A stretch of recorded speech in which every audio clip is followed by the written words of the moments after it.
She's testing you, isn't she? That's exactly what I think. She knows I'm pretty cool about that type of thing, but I'm not sure whether she thinks I'm cool or whether she thinks I don't care about her. You know, some things are just life, and you got to be adult about them. If you got a hot girl, then you know guys are going to be pushing up on her. She might be a bit tempted, but if she really cares about me, not too tempted. Like I'm going to put my life in my hands, going to start fighting over her. Someone's going to get out a gun and shoot me or something. I mean, I'm glad to be back with her, don't get me wrong, but I ain't going to start acting like an arsehole over it. She talks as if I don't care about her because I don't act like an arsehole. I mean, I can't win. Act like an arsehole and I'm a villain. Don't act like an arsehole and I'm a villain. Definitely. Could get into trouble though. It's that 21st century stuff. That man-woman stuff. No one does what they mean or says what they want when they say what they want. I mean, it's like, do you care enough to do some take charge possessive shit, or are you just gonna hang loose? Guys still sitting at home scratching their ball bags wondering what to do now.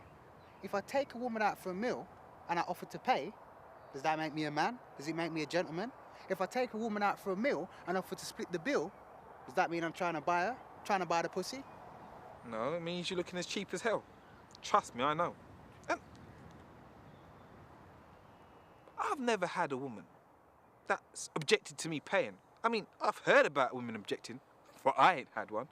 Is that like a urban legend or myth or something? Along with giant alligators in the sewers. Yeah, it's definitely gonna be, this guy's cheap. He thinks he's got a chance, but he's gonna have no luck. I mean, that's the reality of today, not the dream. I mean, you go out for evening, yeah?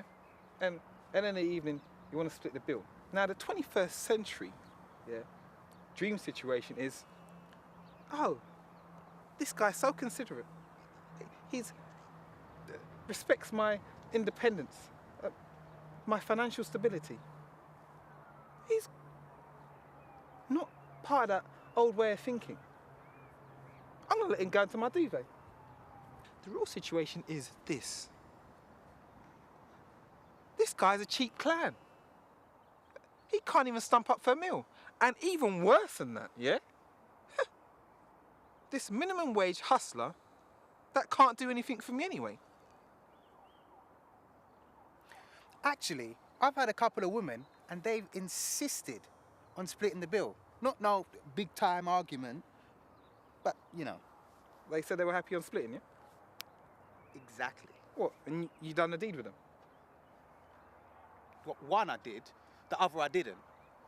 Now, I'm not sure why that was, but the problem is we're caught between this old man dinosaur ape attitude and these new attitudes. Paulette's more the old man ape type attitude. She knows how it works. She knows how to play it.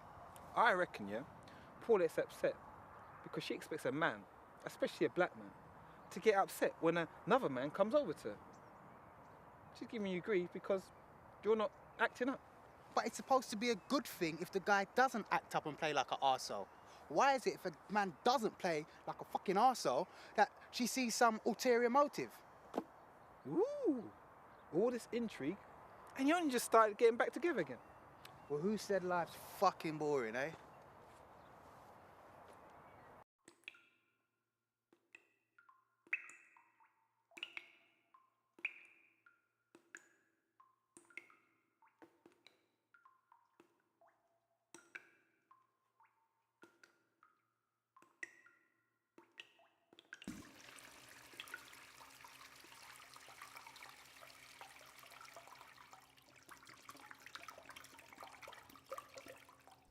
Without wanting to blow my own trumpet, I think over the period of time I've worked with the company, I've contributed to our success in this region.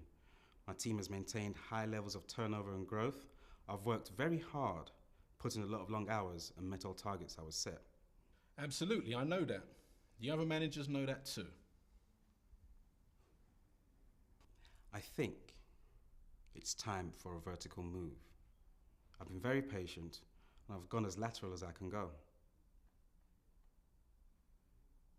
I think it's time for me to be accepted onto the senior management team. with the salary increase that's appropriate to that. I understand your position. And as I said myself, John, Margaret, Ken, we all recognise your contribution. We'd be blind not to. But at the moment, it isn't possible to push for a move.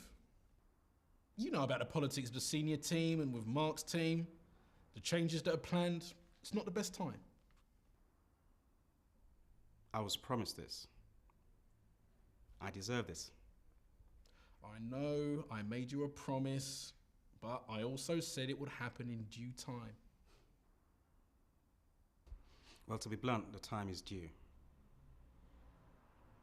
Look, I understand how patient you've been, but I'm trying to be totally honest with you here. It's not the best time at the moment. If I push for it with the others, I don't think I'll be successful. I was told something similar when Ken moved up to the senior management team. As you know, I started at the company 2 years before Ken. I was his line manager. Well, me and Ken don't always see eye to eye, as you know, so... So, when do you think there's going to be a change on this? I can't say exactly. Depends on what happens with the changes to the teams. We'll have to see where things are after that. Actually, while we're here, there is something else that's come up that I've been meaning to talk to you about. No? What's that? Well, I understand you've been having some differences with Tom Anderson.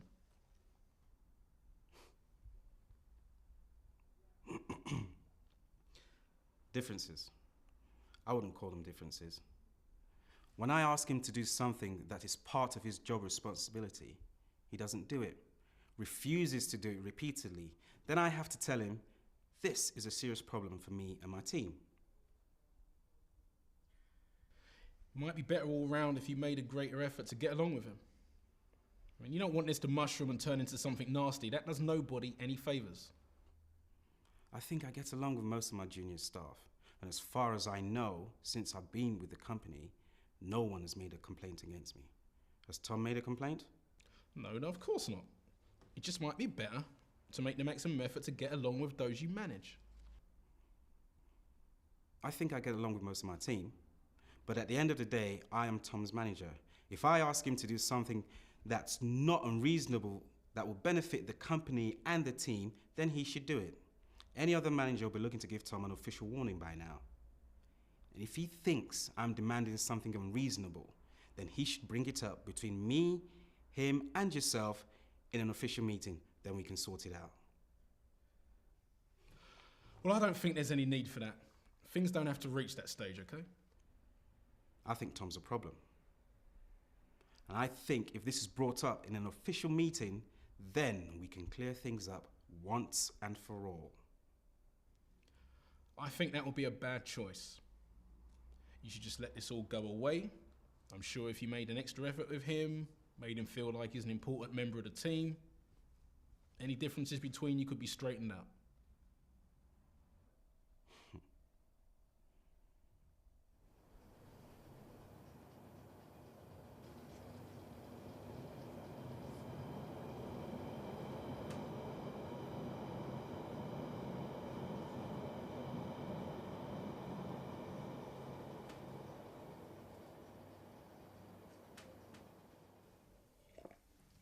Yeah, about this guy that won an award in America.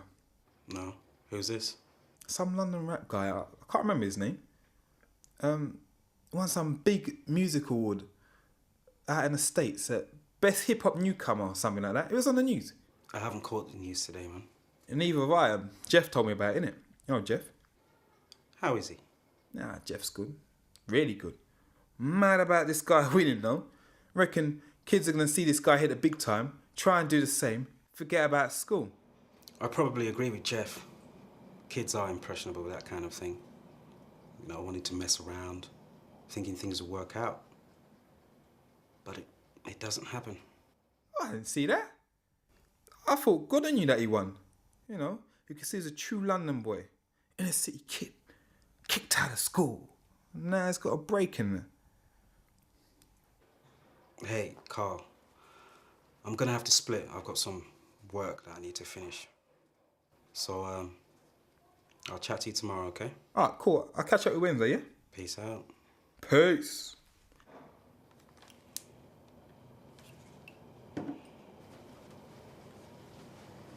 Carl or Mike? Carl.